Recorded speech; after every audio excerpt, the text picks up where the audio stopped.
हाँ जी, स्टार्ट करते हैं।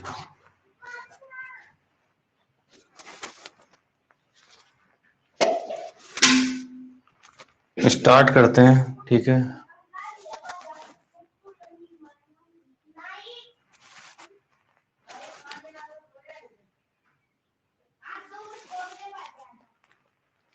हाँ जी,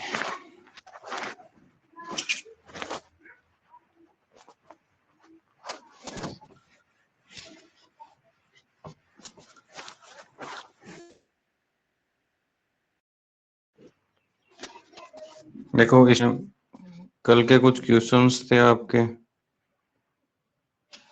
जो मैंने आपको दिए थे। आपने देखा होगा कि जो आपके पास में नोट्स पहुंचे हैं, ग्रुप के अंदर नोट्स मैंने आपको सेंड किए थे। उन नोट्सों में आपने देखे होंगे कुछ क्वेश्चंस थे और क्वेश्चंस के आंसर भी थे और कुछ क्वेश्चंस के आंसर नहीं भी थे। आप लोगों ने वो क्वेश्चन किए होंगे, ठीक है। तो सबसे पहले कमेंट सेक्शन में बताएं कि वो क्वेश्चन हो गए क्या आपसे, जो नोट्सों के अंदर थे।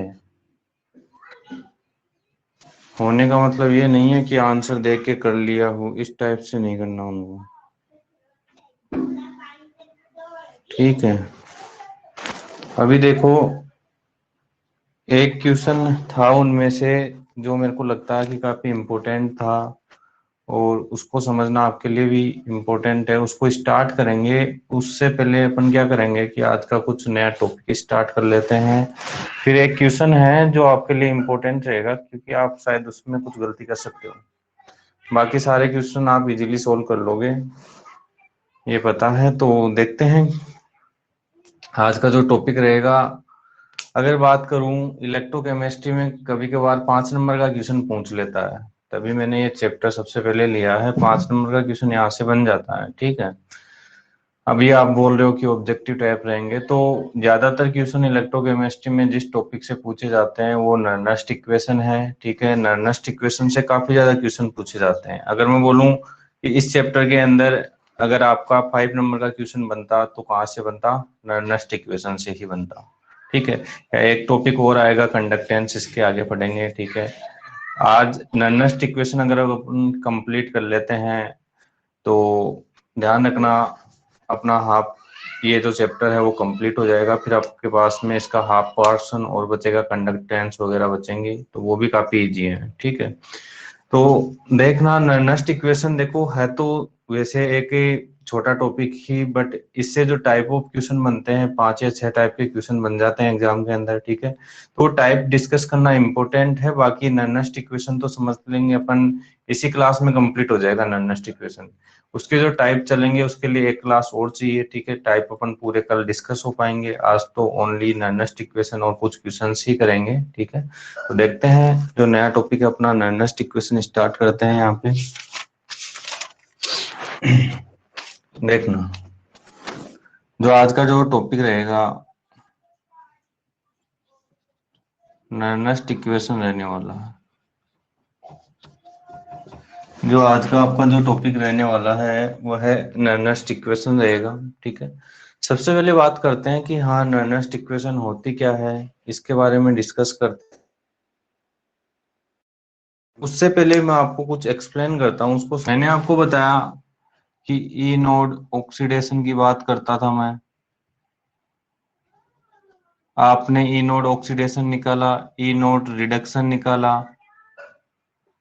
जब भी आपसे पूछ लिया जाए कि हाफ सेल का ऑक्सीडेशन पोटेंशियल रिडक्शन पोटेंशियल कैसे निकालते हैं, तो आप आंसर दे सकते हो सर रेफरेंस इलेक्ट्रोड से निकाल लिया जाता है, ठीक है। फिर मैंने आप बात naught cell, standard electrode potential होता है सेल का, ठीक है। सेल का आपके पास में क्या होता है? इलेक्ट्रोड पोटेंशियल होता है। ये कंप्लीट सेल की बात हो रही है। सेल पोटेंशियल स्टैंडर्ड कंडीशन में या स्टैंडर्ड ईएमएफ भी इसको बोल दिया जाता है, ठीक है। तो ये जो आपके पास में थे, देखो ये दो तो आप रेफरेंस इलेक्ट्रोड से फाइंड आउट कर लेते थे, ठीक है। और एक टेबल बनी हुई है इलेक्ट्रोकेमिकल सीरीज इन्हीं की है, ठीक है, जिसके अंदर रिडक्शन दिया हुआ है। अब देखो, ये जो ई नोड सेल है इन दोनों से ई नोड सेल निकाल लिया जाता है, ठीक है। और मैंने आपको बताया था कि जहाँ पे स्टैंडर्ड कंडीशन लगी हुई होती है वो मैटर पे डिपेंड नहीं करती हैं, इसलिए इंटेंसिव प्रॉपर्टीज में आ जाती हैं ये सब। ये किस में आ जाती हैं? इंटेंसिव में, अगर स्टैंडर्ड है तो। ठीक है, ये हमने फाइंड आउट कर लिया था, सेल का स्टैंडर्ड ईएमएफ हमने फाइंड आउट कर लिया। ठीक है, मैं बात कर रहा हूँ नॉनस्ट इक्वेशन क्या बताती है। नॉनस्ट इक्वेशन आपके पास में जो मेन पॉइंट है वो क्या बताएगी? वो बताएगी EMF of cell. EMF of cell.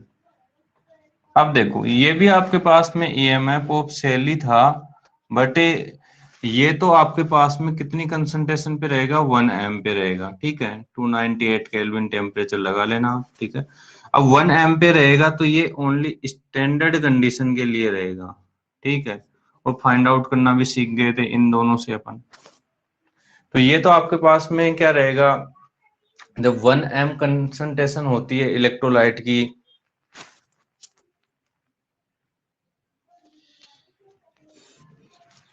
अबे रिकॉर्डिंग ऑन ही तो है भाई इसके अंदर, और कैसे होती है? और नहीं पता भाई, इसमें ऐसे चल रहा है रिकॉर्डिंग, और फिर ऐसे वो एक रेड रेड कलर का आ रहा है, वो चल रहा है भाई। रिकॉर्डिंग चल रहा है, रेड कलर का इसमें घूम रहा है। तब ठीक है, तो ठीक है, तो फिर चलो आगे तुम तो। हाँ, इस पे बात चल रही थी। आप देखोगे कि सर हमने ईएमएफ तो निकाल लिया था, बट जो ईएमएफ अपन निकाल रहे थे वो तो एक स्टैंडर्ड कंडीशन का था। सेल का ईएमएफ निकाले थे बट स्टैंडर्ड कंडीशन का था। 1 एम कंसंट्रेशन का ईएमएफ निकाले हो आप। ठीक है, बट अगर मैं बात करूं आपके पास में कि सर ईएमएफ बताओ विदाउट स्टैंडर्ड, अब स्टैंडर्ड नहीं है तो उसके अंदर कोई भी कंसंट्रेशन आ सकती है। 1 एम, 2 एम, 3 एम, 4 एम, कुछ भी कंसंट्रेशन दे सकता है। 1.5 दे सकता है, 2.5 दे सकता है कंसंट्रेशन। अगर डिफरेंट डिफरेंट अलग अलग कोई कंसंट अलावा आपको देता है, ठीक है, तो आप वहां पे क्या फाइंड आउट करते हो? उसका सेल का ईएमएफ फाइंड आउट करते हो, इलेक्ट्रोमोटिव फोर्स। ठीक है, इसको रिप्रेजेंट किया जाता है ई सेल से। ये स्टैंडर्ड नहीं होता, ये कंसंट्रेशन के साथ चेंज होता है। डिफरेंट डिफरेंट कंसंट्रेशन पे फाइंड आउट किया जाता है, इलेक्ट्रोलाइट की डिफरेंट कंसंट्रेशन पे फाइंड आउट होता है, इसलिए इसको अपन क्या बोलेंगे? ई सेल स्टैंडर्ड का। ठीक है, तो आपके दिमाग जो नॉनेस्ट इक्वेशन के बारे में आप बोल रहे थे, आई थिंक वह नॉनेस्ट इक्वेशन क्या बता रही होगी? ईएमएफ ऑफ सेल ही बता रही होगी। ठीक है, क्योंकि ये तो हम फाइंड आउट कर चुके हो। ठीक है, अब ईएमएफ ऑफ सेल कौन बताती है? नॉनेस्ट इक्वेशन। तो इसका जो खास रोल अगर मैं बोलूं, नॉनेस्ट इक्वेशन किस काम में आती है मेन, वो बताती है ईएमएफ ऑफ सेल को बताती है। ठीक है, और उसके साथ साथ में कि इसके electrode potential, electrode potential and, main point तो इसका यही है, and EMF of cell, and EMF of cell, EMF of cell, इनका रिलेशनशिप बताएगी। एक ऐसी इक्वेशन जो electrode potential, EMF of cell, इनका रिलेशनशिप, इनका रिलेशनशिप बताती है। किसके साथ बताएगी ये relationship? Concentration of electrolyte, electrolyte की ही होगी यहाँ पे concentration, and temperature and pressure. देखो, प्रेशर तो जब गैस का हाफ सेल होता है तभी काम में लिया जाता है, अदरवाइज कंसंट्रेशन और टेम्परेचर ही होता है। ठीक है, और टेम्परेचर भी यहाँ पे फिक्स ही रखते हैं 298। जनरली जो बात की जाती है वो किसकी होती है? इलेक्ट्रोलाइट की, क्योंकि आप जो ई नोट सेल निकाल रहे हो ना, वह ई नोट सेल आप निकालते हो इलेक्ट्रोकेमिकल सेल के, क्योंकि इलेक्ट्रोलाइटिक सेल तो भी आप हटे नहीं हो, आप चल रहे हैं इलेक्ट्रोकेमिकल सेल। और इलेक्ट्रोकेमिकल सेल में स्पॉन्टेनियस रिएक्शन होती है। ठीक है, तो यहाँ पे जो टेम्परेचर होता है वो लगभग 298 केल्विन टेम्परेचर ही होता है सभी रिएक्शन के अंदर। तो टेम्परेचर तो यहाँ पे आप बोल सकते हो कि फिक्स सा ही रहेगा। ठीक है, आप कंसंट्रेशन को चेंज करते जाओगे, ठीक है, और ईएमएफ और इलेक्ट्रोलाइट इलेक्ट्रोड पोटेंशियल, पोटेंशियल ये मत लेना। देखो नर्नस्ट इक्वेशन से हाफ सेल का भी निकाला जाता है और कंप्लीट सेल का भी इलेक्ट्रोड पोटेंशियल निकाला जाता है, ठीक है। कंप्लीट सेल का इलेक्ट्रोड पोटेंशियल बोल देंगे तो सीधा क्या हो जाएगा, ईएमएफ, ठीक है। हाफ सेल का इलेक्ट्रोड पोटेंशियल होगा तो क्या हो जाएगा, ऑक्सीडेशन का या रिडक्शन का हो जाएगा, ठीक है। इनका रिलेशनशिप आप किसके साथ देखने वाले हो, कंसंट्रेशन के साथ देखने वाले हो। टेम्परेचर यहाँ पे फिक्स होता है क्योंकि स्पॉन्टेनियस रिएक्शंस की बात होती है, और प्रेशर जब लिया जाएगा जब यहाँ पे कोई गैस का हाफ सेल होता है, ठीक है, वो आपको देगा, नहीं देता है तो 1 बार मान के चलना होता है, ठीक है। अब देखो यहाँ पे, अब यह इक्वेशन बनाते कैसे हैं उस चीज को देखते हैं। हम समझ चुके हैं कि इस इक्वेशन में क्या है। अब एक पॉइंट और देख लो, हमको pure solid pure solid and liquid की कंसंट्रेशन ऑलवेज कितनी माननी है, 1 m माननी है, 1 m माननी है। इस चीज को भी ध्यान रखोगे प्योर सॉलिड की, ठीक है। जैसे अगर मैं बोलूं, एक एग्जांपल लेता हूं कि मैं बोलूं अगर आपको सीयू की कंसंट्रेशन नहीं दी हुई हो क्वेश्चन में, तो सीयू क्या है, एक प्योर सॉलिड है, भाई कॉपर का ही तो होगा सीयू, तो इसकी कितनी मान लोगे, 1 m। बट अगर Cu2+ बोलूं तो ये कोई प्योर सॉलिड नहीं है, ये आपके पास में क्या है, एक इलेक्ट्रोलाइट है, और इसकी कंसंट्रेशन आपको 1 नहीं गिवन मिलेगी, ठीक है। अगर मैं बोलूं प्योर लिक्विड में अगर आपको कोई Br2 की कंसंट्रेशन नहीं देता है, मान के चलो, तो Br2 क्या है, प्योर लिक्विड है, ओनली ब्रोमीन होगा उसके अंदर, ठीक है, तो 1 m मान लोगे। बट अगर मैं बोलूं Br नेगेटिव, तो Br नेगेटिव प्योर नहीं होता है, इसके साथ कोई पॉजिटिव आयन लगा हुआ होता है, इसलिए इसकी कंसंट्रेशन आपको 1 नहीं आपको गिवन मिलेगी क्वेश्चन के अंदर, ठीक है। तो जहां पे आपके पास में प्योर सॉलिड या प्योर लिक्विड की कंसंट्रेशन गिवन नहीं होती है, तब उस टाइम पे आपको कितनी मान लेनी है, 1 मान लेनी है, ठीक है। और अगर गैस लेगा तो गैस का वहां पे प्रेशर देगा, अगर नहीं देता है तो आपको प्रेशर कितना मानना है, 1 मानना है, ठीक है। क्लियर हो गया होगा पॉइंट। अब आगे चलते हैं, देखो अब बात करते हैं नर्नस्ट इक्वेशन कैसे बनाते हैं, किस तरीके से नर्नस्ट इक्वेशन बनाई जाती है। ये भी अभी तक जो पढ़ा है वो नर्नस्ट इक्वेशन किस चीज के बारे में बताती है वो पढ़ा है। अब जो पढ़ने वाले हैं वो बताएंगे नर्नस्ट इक्वेशन बनाई कैसे जाती है, ठीक है। तो एग्जाम में कभी कभार 1 या 2 नंबर में एक क्वेश्चन पूछ लिया जाता है, कोई भी रिएक्शन दे करके या कोई सेल रिप्रेजेंटेशन दे करके आपसे क्वेश्चन पूछ लेगा कि इसका क्या बनाओ, आप नर्नस्ट इक्वेशन बनाओ, और पूछा हुआ भी क्वेश्चन है, ठीक है। ऐसे नहीं कि पूछ लेगा, पूछे हुए क्वेश्चन हैं आपके पास में, ठीक है। तो क्वेश्चन किस टाइप से बनेंगे वो बाद में डिस्कस करते हैं, पहले बात करते हैं कि नर्नस्ट इक्वेशन किस तरीके से लिखी जाती है। देखो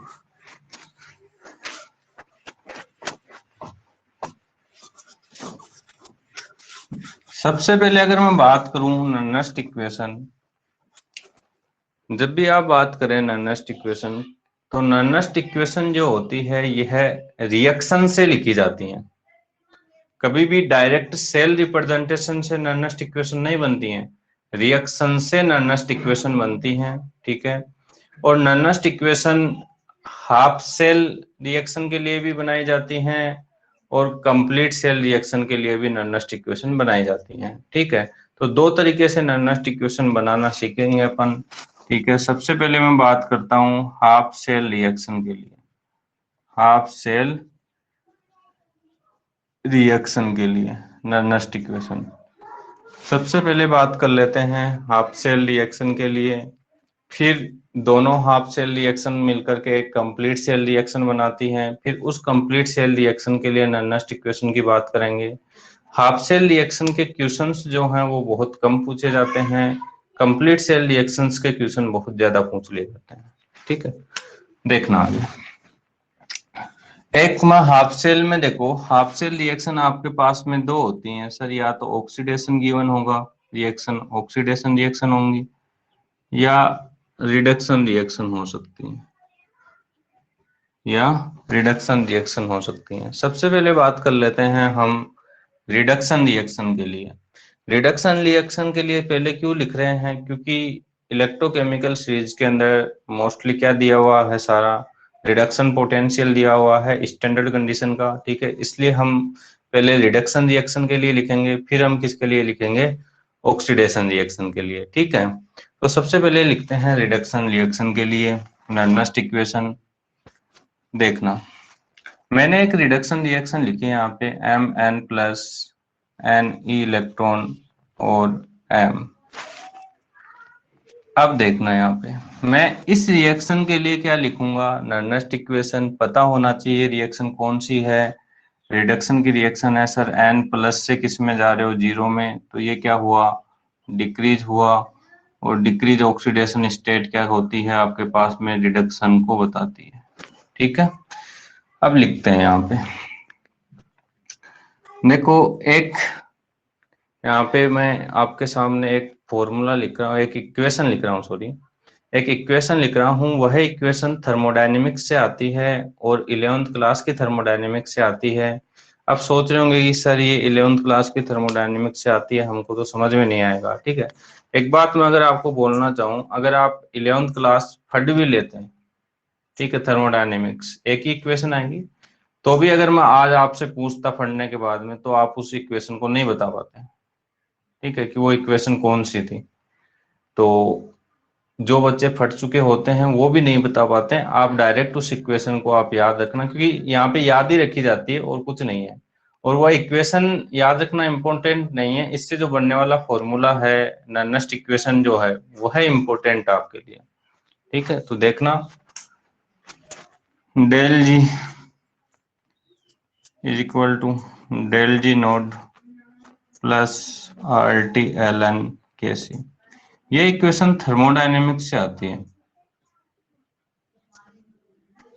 अब इसमें एक्सप्लेन करता हूँ कौन सी चीज क्या है, ठीक है। सबसे पहले मैं यहाँ पे लिख रहा हूँ केसी क्या है, जो आपको ये दिख रहा होगा। केसी होता है इसका इक्विलिब्रियम कांस्टेंट, इक्विलिब्रियम कांस्टेंट,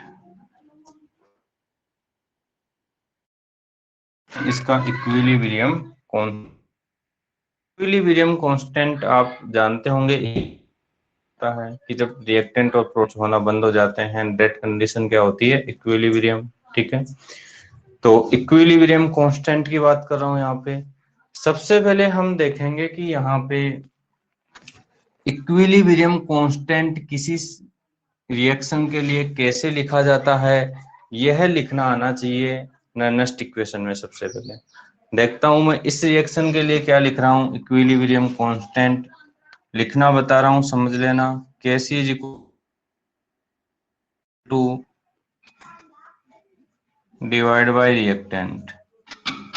ध्यान रखोगे इक्विलिब्रियम कांस्टेंट के अंदर आपको इलेक्ट्रॉन शो नहीं करने होते हैं, ठीक है।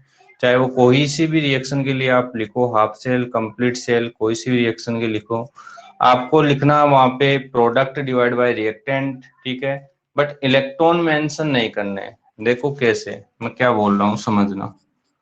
मैं ये बोल रहा हूँ कि ये प्रोडक्ट है इसका, ये क्या है, प्रोडक्ट है, तो मैंने लिख दिया एम ब्रैकेट में अब देखो, अगर आगे इस प्रोडक्ट स्टोक्योमेट्री होती, जैसे मैं बोलूँ 2m होता, तो जब भी कोई प्रोडक्ट के आगे स्टोक्योमेट्रिक होती है या रिएक्टेंट के आगे स्टोक्योमेट्रिक होती है, तो वह स्टोक्योमेट्रिक पावर में चली जाती है। अगर 2m होता तो यहाँ पे मैं ऊपर क्या लगा देता, 2।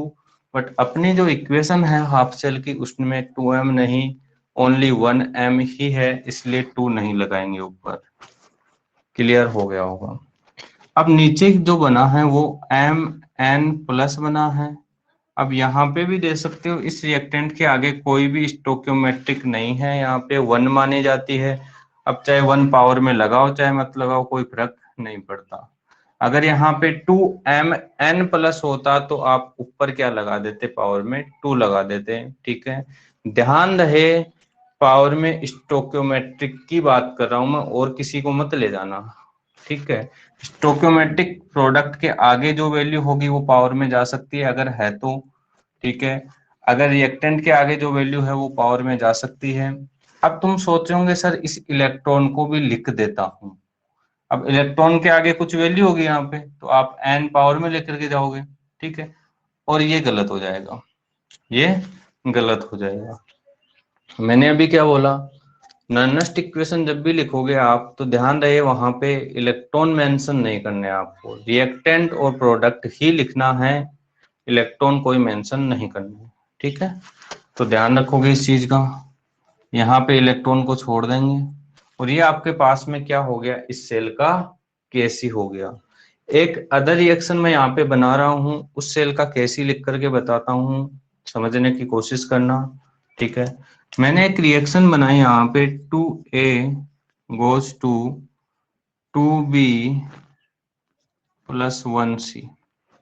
ये कोई रिएक्शन है और मैं आपसे बोल लूं कि ओनली इस रिएक्शन का क्या लिखो, कैसे लिखो, इक्विलिब्रियम कांस्टेंट लिखो।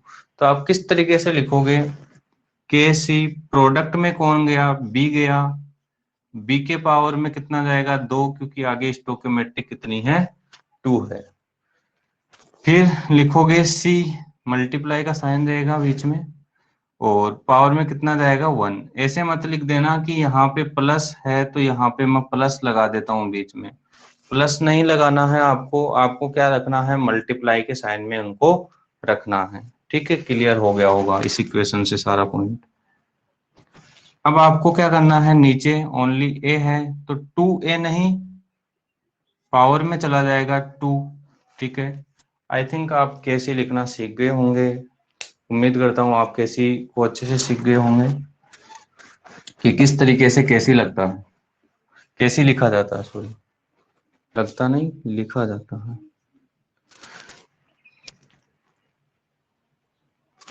हाँ जी।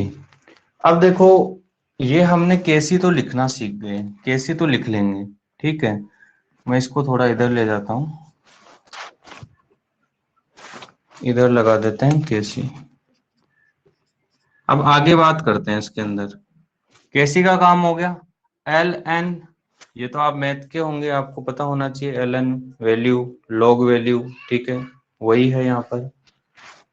दूसरा आर होता है यहाँ पे गैस कांस्टेंट, आर क्या होता है, गैस कांस्टेंट, वैल्यू होती है 8.314 joule kelvin inverse mole inverse होती है, ठीक है। बट इसकी वैल्यू अपने को याद नहीं रखनी है, लिख देता हूं फिर भी मैं यहाँ पे, आर होता है गैस कांस्टेंट, वैल्यू होती है 8.314 joule kelvin inverse mole inverse, ठीक है।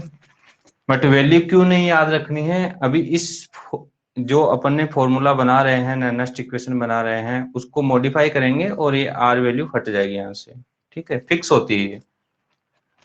टी जो होता है मैंने आपको बताया, देखो ये जितनी भी अपन यहाँ पे पढ़ रहे हैं सारी की सारी इलेक्ट्रोकेमिकल रिएक्शंस हैं, और इलेक्ट्रोकेमिकल रिएक्शंस जो होती हैं उनमें प्रोसेस इलेक्ट्रोकेमिकल प्रोसेस होती है स्पॉन्टेनियस, इसलिए स्पॉन्टेनियस रिएक्शन है, मतलब 298 केल्विन पे होने वाली है ये भी फिक्स हो गया।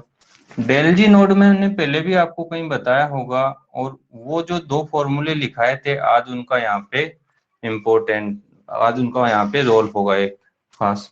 ये डेल जी नोड होता है गिब्स फ्री एनर्जी, नोड लगा हुआ है इसलिए standard Gibbs free energy, standard Gibbs free energy. अब बोल रहे होंगे सर, आप बोल रहे थे कि डेल जी नोड आगे बताऊंगा, और आगे बताएंगे, आगे बताएंगे, ठीक है। इसका एक पर्टिकुलर एक टॉपिक से आएगा, वहां पे बताऊंगा गिब्स फ्री एनर्जी एक्चुअल में होती क्या है, ठीक है, गिब्स फ्री एनर्जी।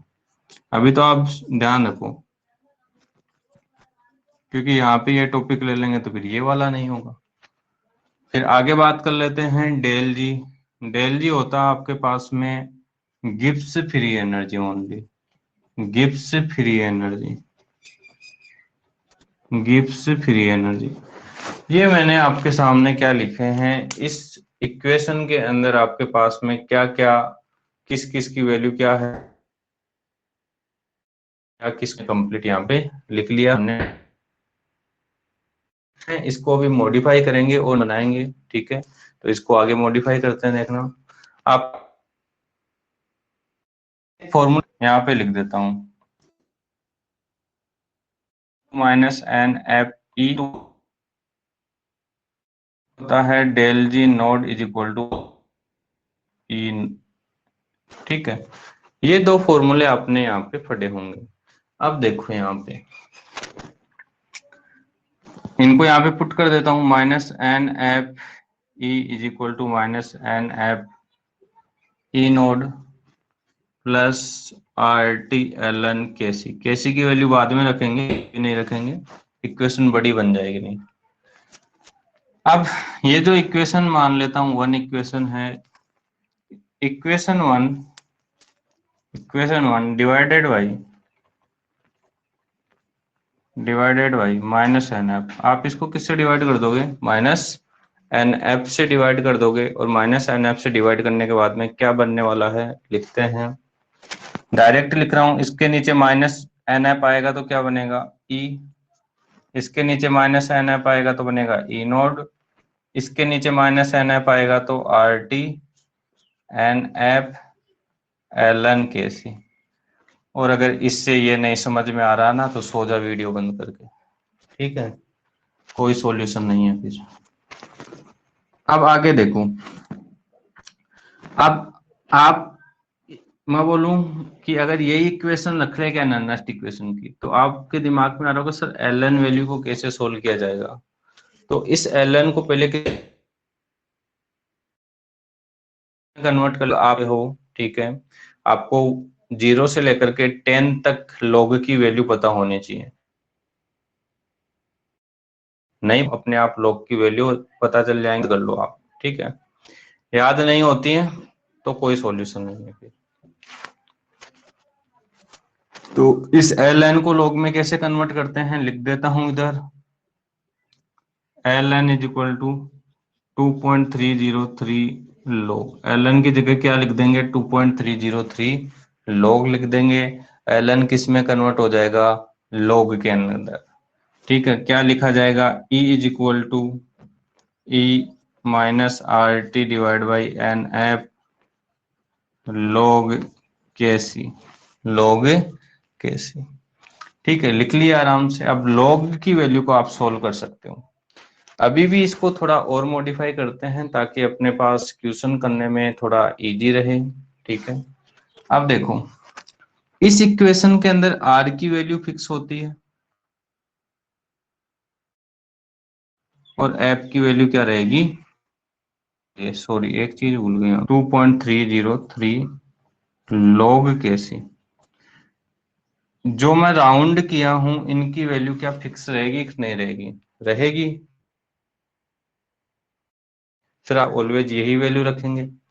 सर आपने बोला टी, टी यहाँ पे कौन सी इलेक्ट्रोकेमिकल रिएक्शन है, लिख देंगे सीधा 298। एफ जो होता है फेराडे कांस्टेंट होता है, पहले बताया था आपको मैंने, ठीक है। वैल्यू होती है ऑलवेज फिक्स की वैल्यू। आगे फेराडे कांस्टेंट को डिटेल में पढ़ेंगे, अभी मत सोचना सर फेराडे कांस्टेंट को और डिटेल में बताओ क्या इसकी यूनिट वगैरह, ठीक है। फेराडे लॉ आएंगे तुम्हारे पास में, वहां पे डिटेल से देख लेंगे। अभी वैल्यू याद रख लेना, 96500 होती है, फिक्स होती है, ठीक है।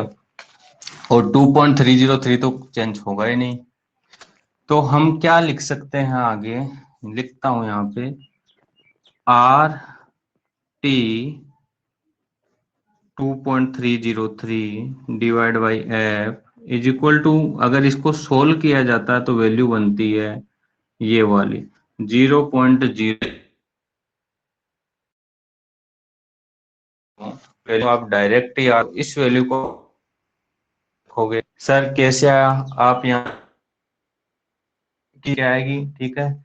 अगर डायरेक्ट नहीं पता चल रहा तो आप निकालते रहो, करते रहो, मल्टीप्लाई वगैरह डिवाइड वगैरह करते रहना इसके अंदर, ठीक है, मजा आ जाएगा। अब आगे देखो, हाँ ये एन तो पता है ना, नंबर ऑफ इलेक्ट्रॉन होते हैं यहाँ पे, ये तो फिक्स नहीं होते हैं, ये रिएक्शन के अकॉर्डिंग लिखे जाते हैं, ठीक है। और कैसे लिखे जाएंगे वो बात की बात है। अब आगे लिखते हैं, इस इक्वेशन को मैं थोड़ा इधर लिख देता हूँ, ये हटा रहा हूँ, लिख लिए होंगे शायद आप लोगों ने इनको। नहीं लिखे हैं तो नोट्स मिल ही जाते हैं, लिख लेना। फिर भी नहीं लिखते हो तब तो और भी बढ़िया बात है। आगे देखो, E is equal to E naught cell minus 0.0591 divide by N log K C. ये रहेगी अपने पास फाइनल नर्नस्ट इक्वेशन, किसके लिए? हाफ सेल के लिए। ठीक है, जहां से हम हाफ सेल टाइप के क्वेश्चन को सोल्व कर सकते हैं। ठीक है, अब इसके अंदर थोड़ा सा और चेंज करेंगे। आप ई देख रहे होंगे और ई नोड से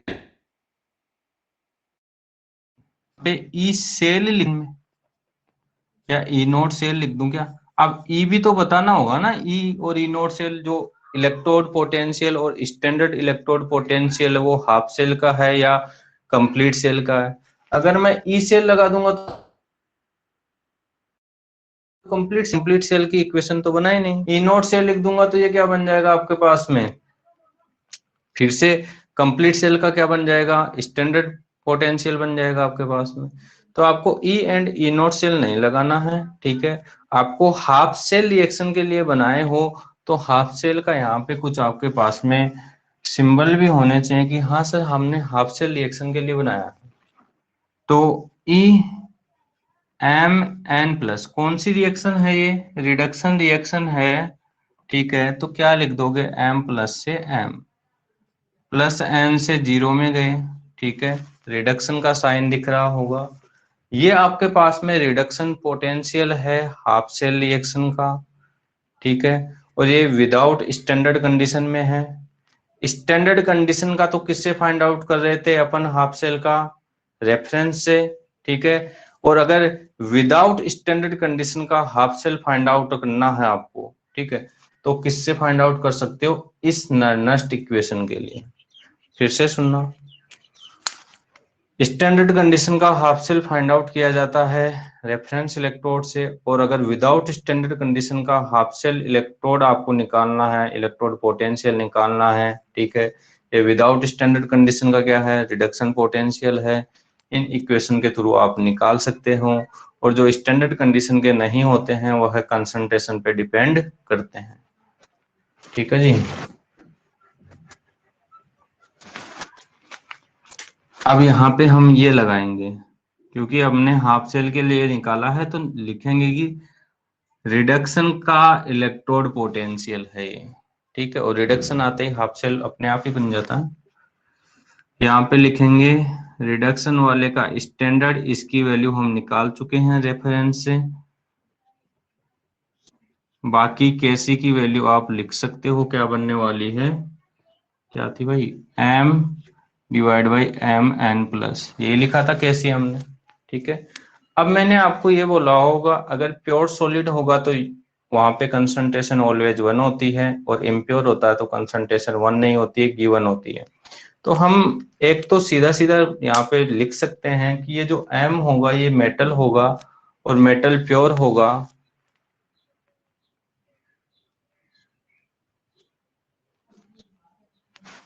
ये नहीं लिखा, क्या क्या लिख दिया, E is equal to zero, ये क्या लिख दिया, E इज इक्वल टू 0.591 लिखा है क्या?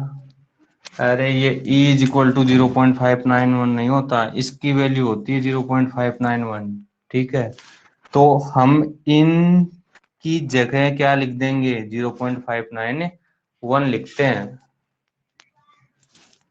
अब देखो, ये जो m है आपके पास में, ये m मान लिया जाएगा।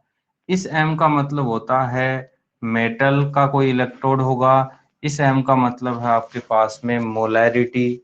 ठीक है, तो मोलैरिटी मैं आपको पहले बता चुका हूँ 11th क्लास में। तो 1m कंसंट्रेशन इसकी फिक्स रहेगी, प्योर सॉलिड प्योर लिक्विड की। तो मेटल तो ऑलवेज प्योर सॉलिड ही होगा, मेटल का इलेक्ट्रोड। नीचे एम एन प्लस, ये प्योर नहीं है, ये आपके पास में इलेक्ट्रोलाइट है, कोई इसमें एनाइन का भी जो आयंस होंगे वो भी यहाँ पे मिक्स होते हैं, तो इसकी कंसंट्रेशन आपको गिवन देता है वो एग्जाम में। ठीक है, तो यहाँ पे आगे इस m की जगह क्या लिख सकता हूँ, 1 लिख दूंगा।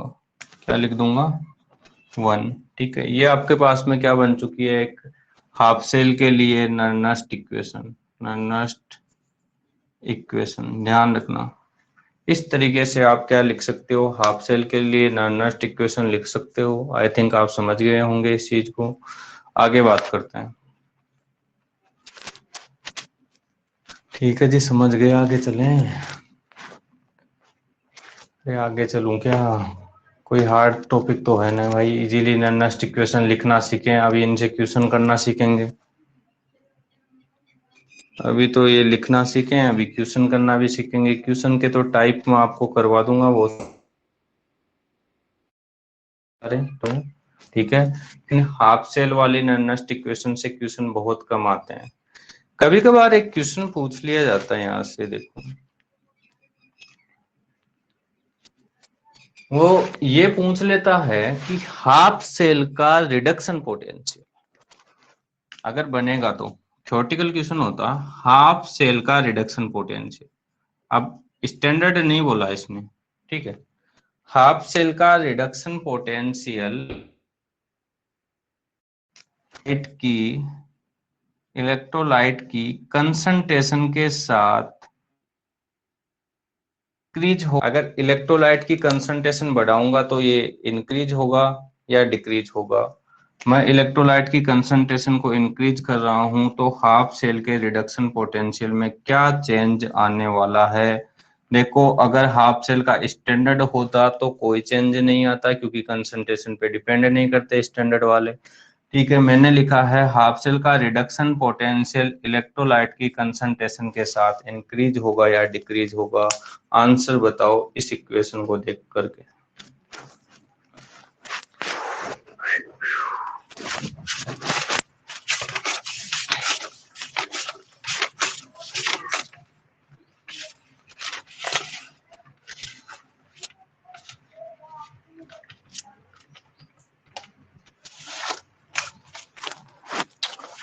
हाँ जी, क्या हुआ, क्या हुआ, आंसर बताओ इस इक्वेशन को देख करके। हाफ सेल का रिडक्शन पोटेंशियल अगर मैं इलेक्ट्रोलाइट की कंसंट्रेशन बढ़ा रहा हूं तो इंक्रीज होगा या डिक्रीज होगा। मैं बता देता हूं, देख लो। ये है आपके पास में इलेक्ट्रोलाइट की कंसंट्रेशन, यही होगी। भाई इलेक्ट्रोलाइट का कौन सा पोर्शन यहाँ पे, Mn+ ही तो है इलेक्ट्रोलाइट का। अब देखते हैं भाई इंक्रीज होगा कि डिक्रीज होगा। ये Mn+ ही तो है इलेक्ट्रोलाइट का, ये बताओ आप। इलेक्ट्रोलाइट का यही तो है यहाँ पे। इसकी कंसंट्रेशन आप बढ़ा रहे हो, ठीक है, इसकी कंसंट्रेशन आप बढ़ा रहे हो। तो मैं आपसे पूछ रहा हूं इस रिडक्शन पोटेंशियल की वैल्यू में क्या चेंज आने वाला है। सर इंक्रीज होगा। भाई इसकी वैल्यू को बढ़ाया, आप देख रहे होंगे ये असली प्रोपोर्शनल है, दिख तो सही रहा है, ठीक है, बट जो दिखता वो होता नहीं है। ये इंक्रीज होगा तो लगा हुआ है, ये तो माइनस साइन लगा हुआ है रे। ये इंक्रीज होगा तो ये क्या हो जाएगा, डिक्रीज हो जाएगा। सॉरी, ये इंक्रीज होगा, यहाँ पे माइनस साइन है तो ये भी क्या रहेगा, इंक्रीज ही रहेगा। बिल्कुल सही है, ठीक है। एक टॉपिक और स्टार्ट करेंगे अभी।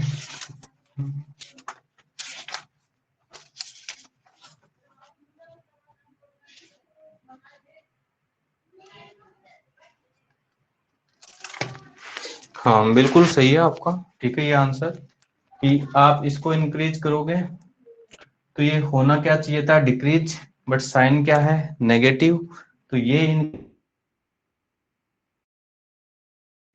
तो ये वाला क्वेश्चन जो है ये एग्जाम में थ्योरेटिकल टाइप में एक नंबर में कभी कभार पूछ लिया जाता है। इस टाइप के क्वेश्चन खुद से ही करने होते हैं, दिमाग लगाना पड़ता है, सोचना पड़ता है, ठीक है। अब हम लिखेंगे ऑक्सीडेशन की, तो इसको मैं हटा देता हूं।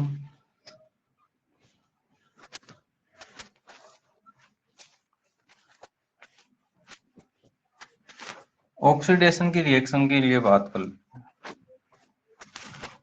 देखना, मैंने ऑक्सीडेशन की एक रिएक्शन लिखी यहाँ पे Mn plus plus Ne electron. ये एक ऑक्सीडेशन की रिएक्शन है। इसके लिए क्या लिखना है आपको, नर्नस्ट इक्वेशन लिखनी है। अब थोड़ा डायरेक्ट चलने वाले हैं, अब थोड़ा डायरेक्ट चलने वाले हैं, वहां से स्टार्ट नहीं करूंगा, सीधा यहां से स्टार्ट करूंगा।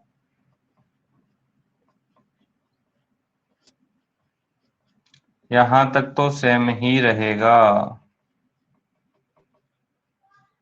चेंज कैसी होगा यहाँ पे ओनली बस। ठीक है, ये तो बना लोगे यहाँ तक की इक्वेशन, तो कोई दिक्कत नहीं होगी।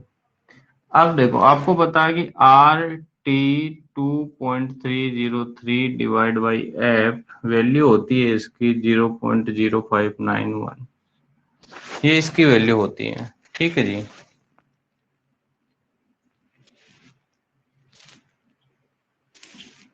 रिएक्टेंट में नेगेटिव दिख रहा है क्या? अरे ये नेगेटिव नेगेटिव रिएक्टेंट में कोई नेगेटिव नहीं है। ठीक है, रिएक्टेंट ओनली एम है, नेगेटिव कुछ भी नहीं है इसके आगे, इसका ध्यान रखें। ठीक है, ये प्रोडक्ट है, ये इलेक्ट्रॉन नेगेटिव है। ठीक है, ये कोई रिएक्टेंट विएक्टेंट नहीं है, दिख तो सही रहा होगा आपको। ओके जी, हाँ ये हमने को पता है, तो इसमें इस वैल्यू की जगह सीधा सीधा ये लिख देंगे। ठीक है, ऐसा लिखने में तो मजा आ रहा होगा आपको भी। 0.0591 divide by N log Kc। अब Kc देखो, ये मत सोच लेना कि एक ही रिएक्शन के लिए जो Kc लिखा जस्ट सिमिलर दूसरी रिएक्शन का हो जाएगा।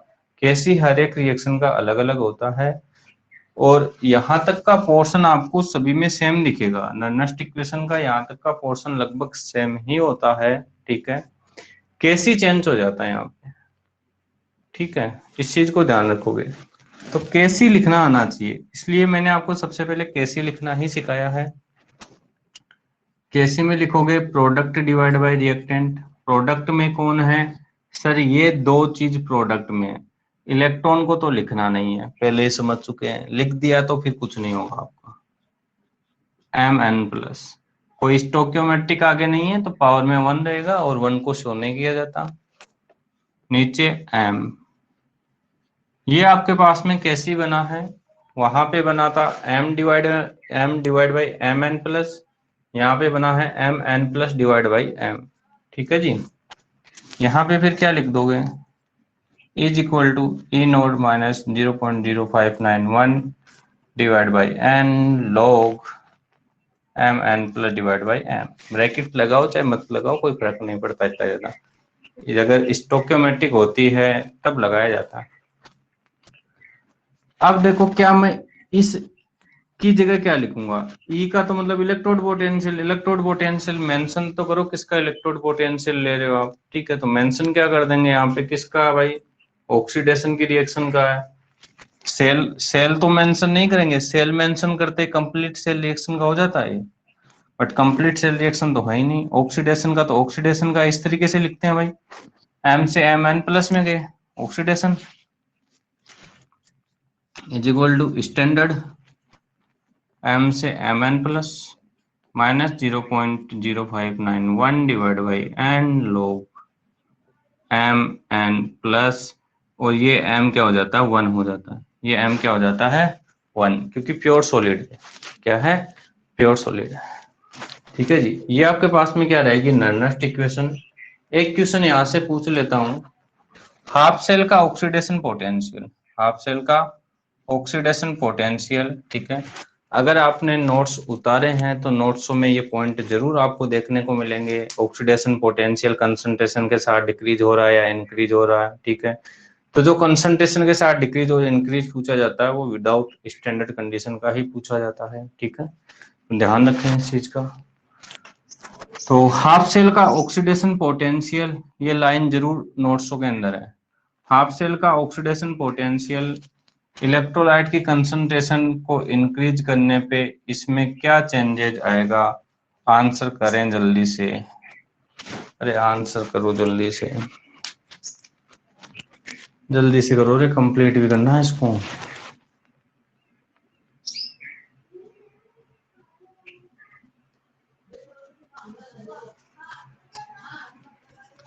हाँ जी, इस तरीके से एग्जाम में क्वेश्चन पूछ लिया जाता है कभी कभार। ठीक है जी।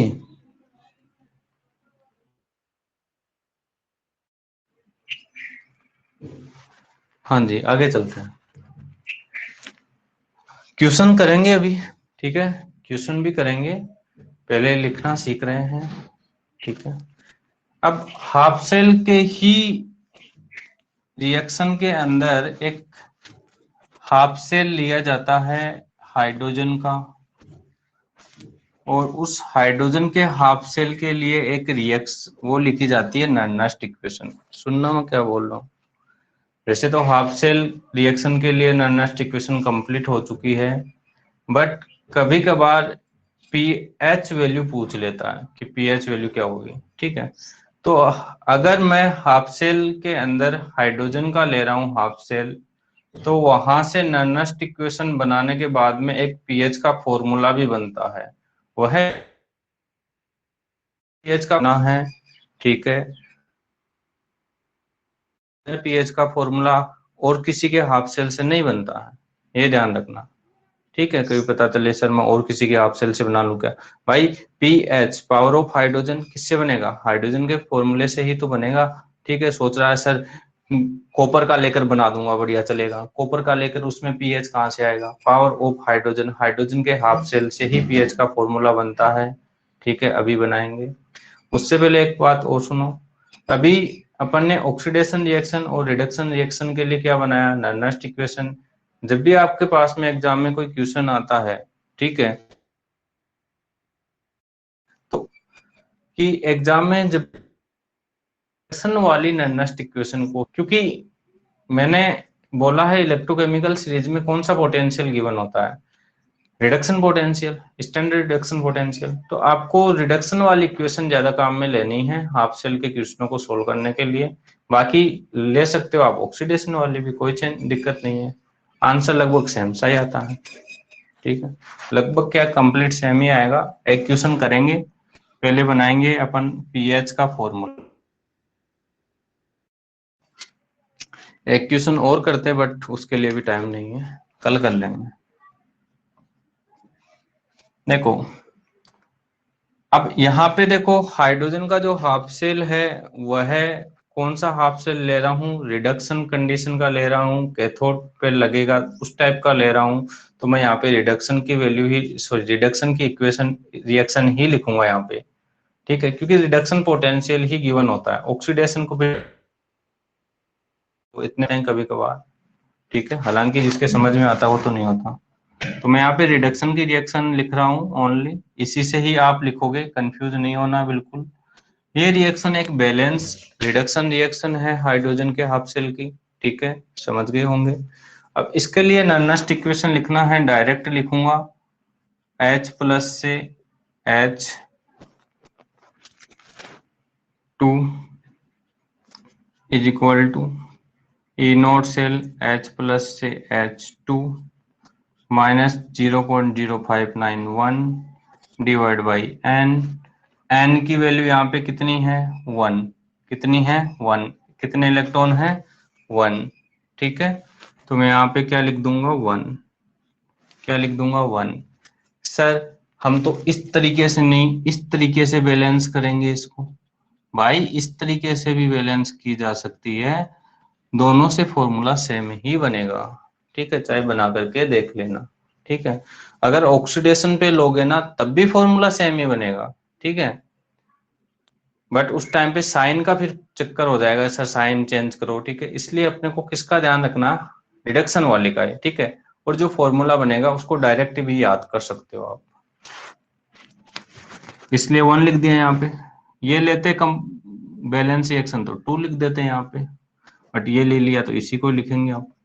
लॉग H2 के पावर कितनी है 1/2 डिवाइड बाई, इलेक्ट्रॉन तो कुछ लेंगे नहीं, इधर H प्लस के पावर कितनी है 1, लिख लिए, यही बनेगी यहाँ पे भाई, कैसी तो यही बनेगा ना। अब देखो, अब मैंने दे दिया यहाँ पे जो H2 का, अगर आपको कोई प्रेशर गिवन नहीं होता है तो ऑलवेज 1 बार ही मान के चलते हैं, तो कितना है 1 बार। ठीक है, जब भी पीएच निकालते हैं H2 का प्रेशर कितना मान के चलते हैं, 1 बार मान के चलेंगे। ठीक है, अब आगे क्या लिखेंगे यहाँ पे, E naught cell H plus H2 0.0591 divide by 1 log इसकी वैल्यू कितनी हो जाएगी, 1 हो जाएगी। ठीक है, H प्लस और आगे ई H प्लस और H2। क्लियर हो गया होगा यहाँ तक, तो कोई दिक्कत नहीं आ रही होगी आपको। ठीक है जी, अब आगे देखो, सर इसकी वैल्यू मैं जानता हूँ 0 वोल्ट। भाई बताते आ रहा हूँ, रेफरेंस इलेक्ट्रोड लिए तब भी बताया था कि भाई स्टैंडर्ड रिडक्शन पोटेंशियल की जो वैल्यू होती है हाइड्रोजन वाले की, वो कितनी होती है, 0 वोल्ट होती है। तो सीधा लिख देंगे 0 वोल्ट, 0 माइनस, सॉरी यहाँ पे माइनस है भाई, 0.0591 log 1 divide by H plus, 0 को हटा देता हूँ, डायरेक्ट लिखूंगा H प्लस से H2। अब देखो, लॉग की प्रॉपर्टीज होती है एक, अगर लॉग में नीचे वाली वैल्यू को ऊपर ले जाते हैं तो यहाँ का साइन चेंज हो जाता है। ठीक है, लॉग में नीचे वाली वैल्यू को ऊपर ले जाऊंगा तो यहाँ का साइन चेंज हो जाएगा। ठीक है, फिर भी नहीं पता है तो सो जाओ बंद करके। 0.0591 log H प्लस, यहाँ पे क्या रहेगा H प्लस H2। ठीक है जी, अब देखो सर पीएच तो आया ही नहीं, एक फॉर्मूला होता है पीएच का, P H is equal to minus log H plus, minus log H plus, ये फॉर्मूला आपको डायरेक्ट ध्यान में रखना है। ठीक है, तो आप देखोगे सर यहाँ पे तो ओनली log H प्लस है, माइनस log H प्लस नहीं है, log H प्लस है माइनस, हाँ जी ये देखना फिर से,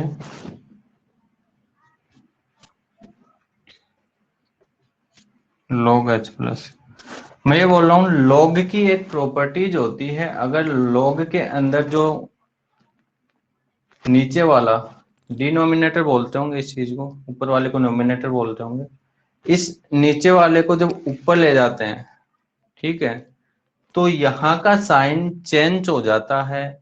तो मैं इसको ऊपर लेके गया तो इधर क्या बन जाएगा, प्लस बन जाएगा, इधर क्या बन जाएगा, प्लस। ये एक log की प्रॉपर्टीज होती है। ठीक है, अब देखो आगे, अब pH इज इक्वल टू बनता है minus log H plus, direct याद रखना है। ठीक है, अब यहाँ पे हमारे पास जो इक्वेशन है उसमें ओनली log H प्लस है, माइनस log H प्लस नहीं है। तो क्या मैं इस इक्वेशन को ऐसे लिख दूं क्या, EH प्लस से H2 is equal to 0.0591 minus का pH। भाई ऐसे लिख सकता हूँ क्या इसको, अरे लिख सकता हूँ ना। ठीक है, ध्यान रखो इनसे कोई क्वेश्चन नहीं आने वाला तुम्हारे, तुम्हारे आएंगे न्यूमेरिकल, और न्यूमेरिकल किस तरीके से करने हैं वो कल की क्लास में सीखने वाले हैं अपन। ठीक है जी, अब आगे देखो, पीएच कैसे निकालोगे, इस वैल्यू को इधर ले जाऊं तो E H plus divide by H2, यहाँ पे माइनस 0.0591, अब चाहे माइनस नीचे हो पूरे में देखा जाता है। ठीक है, is equal to pH, power of hydrogen. ठीक है जी, ये हो गया आपके पास में पीएच। जब भी आपसे पीएच वैल्यू पूछता है पीएच निकालो, तो आप इस फॉर्मूले को काम में लोगे और क्या कर लोगे, पीएच निकाल लोगे। इस फॉर्मूले को काम में लेकर के क्या निकाल लोगे, पीएच निकाल लोगे। ठीक है, तो आज की क्लास में हमने क्या सीखा, हाफ सेल का नॉर्मल इक्वेशन कैसे लिखी जाती है, हाफ सेल के अंदर एक पीएच का फॉर्मूला पूछा है, पीएच फॉर्मूला निकाला है अपन ने, इस पीएच वाले फॉर्मूले से और हाफ सेल की नर्नेस्ट इक्वेशन से कल एक एक क्वेश्चन करेंगे अपन, ठीक है। फिर कंप्लीट सेल की नर्नेस्ट इक्वेशन पढ़ेंगे और उसके 5-6 टाइप्स हैं कंप्लीट सेल के ऊपर, ठीक है। और इजीली अपन क्या कर लेंगे, नर्नेस्ट इक्वेशन को कंप्लीट। एक क्वेश्चन पहले का कल का भी है, उस क्वेश्चन को भी रिपीट करेंगे, ठीक है। आज के नोट्स अभी थोड़ी देर में आपको मिल जाएंगे। आज के लिए इतना ही काफी है, नेक्स्ट क्लास ज्वाइन कर लो आप। स्कूल कब तक खुलेंगे भाई, कोई विचार नहीं है, स्कूल खुलेगी, थर्ड लेयर आ रही है, ठीक है। सोते रहो आराम से, नहीं खुलेंगे, थर्ड वेव आ रही है, ठीक है। कितनी दूर है, ज्यादा से ज्यादा मान लो कि आप 20 या 25, 1 मंथ के अंदर आ जाएगी। आप कैसे केस देखो वापस से इंक्रीज हो रहे हैं, 1 मंथ के अंदर आ जाएगी। ऑनलाइन ही चलेगा आपका, बस एग्जाम होंगे क्या, हाँ एग्जाम होंगे इस बार, स्मार्ट डेफिनेट एग्जाम होंगे, चाहे वो ऑनलाइन ही करवाए आपके एग्जाम, एमसीक्यू टाइप के क्वेश्चन दे, बट एग्जाम होंगे, ठीक है। तो इस चीज का भी ध्यान रखना, आप ये मत लेना कि एग्जाम होंगे या नहीं होंगे, ठीक है। होंगे या नहीं होंगे वो बात की बात है, बट आपको तो क्या मान के चलना है, होंगे ही, ठीक है। उसी तरीके से प्रिपरेशन करना, हल्के में मत लेना। ओके।